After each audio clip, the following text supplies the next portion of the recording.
ٹوری world کے معزز دوستوں، شہباز خان کی طرف سے السلام علیکم۔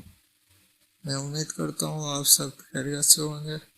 تو چلیے چلتے ہیں آج کی ویڈیو کی طرف۔ رسول اکرم صلی اللہ تعالیٰ علیہ وسلم نے ارشاد فرمایا، سارے عمل نیت سے ہیں۔ بخاری و مسلم تشریح۔ یعنی اعمال اچھی نیت سے اچھے اور بری نیت سے برے ہو جاتے ہیں۔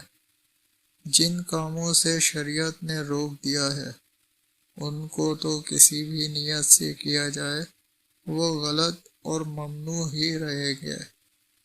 البتہ جن کاموں کے کرنے میں مسلمانوں پر کوئی معاملت نہیں ہے یا جن کاموں کے کرنے کا باقاعدہ حکم دیا گیا ہے، ان میں اگر نیت خدا تعالیٰ کو راضی کرنے کی ہوگی تو اس اچھی نیت سے وہ کام اچھا ہو جائے گا، اور اگر اس کام کے کرنے میں لوگوں کو دکھانا، اپنی نیکی جتلانا پیش نظر ہوگا تو اس نمائش اور ریاکاری کی وجہ سے یہ عمل برباد ہو جائے گا۔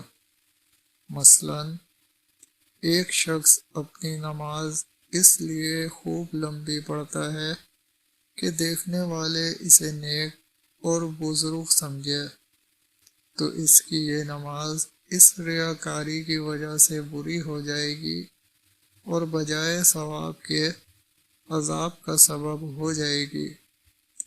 اور اگر اللہ تعالیٰ کو خوش کرنے کے لیے پڑھتا ہے تو اس کو ثواب ملے گا۔ اس طرح کوئی شخص خوشبو اس لیے لگاتا ہے کہ اس کے پاس بیٹھنے والوں کو اس کے پسینے وغیرہ کی بو سے تکلیف نہ ہو تو اس کی اچھی نیت سے یہ خوشبو لگانے کا عمل اچھا ہو جائے گا، اور اگر اس پر ثواب بھی ملے گا۔ اور اگر خوشبو کا یہ استعمال محض اپنی مالداری اور امیری دکھلانے کے لیے ہو تو آخرت کے لحاظ سے یہ عمل اس کے لیے برباد ہوگا اور اس نمائش کی سزا بھگتنی پڑے گی۔ حاصل اس حدیث شریف کا یہ ہے کہ ہر مسلمان کو اپنا عمل خدا تعالیٰ کی خوشنودی اور اس کی رضامندی کے لیے کرنا چاہیے۔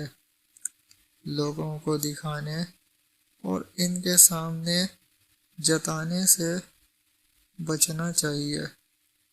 اللہ تعالیٰ کے ہاں انسانی عمل کی قدر اور فراوانی اس کے اخلاق کی وجہ سے ہوگی۔ جس کام میں جتنا اخلاص ہوگا اتنا ہی وہ اللہ تعالیٰ کے ہاں مقبول ہوگا۔ دوستوں، آج کے لیے اتنا ہی۔ ملتے ہیں اگلی ویڈیو میں۔ اگر آپ کو یہ ویڈیو اچھی لگی تو اسے لائک کرنا مت بھولیں اور سبسکرائب بھی ضرور کر دیجیے گا تاکہ آنے والی ہر ویڈیو آپ تک پہنچے۔ ملتے ہیں اگلی ویڈیو میں، تب تک اللہ حافظ۔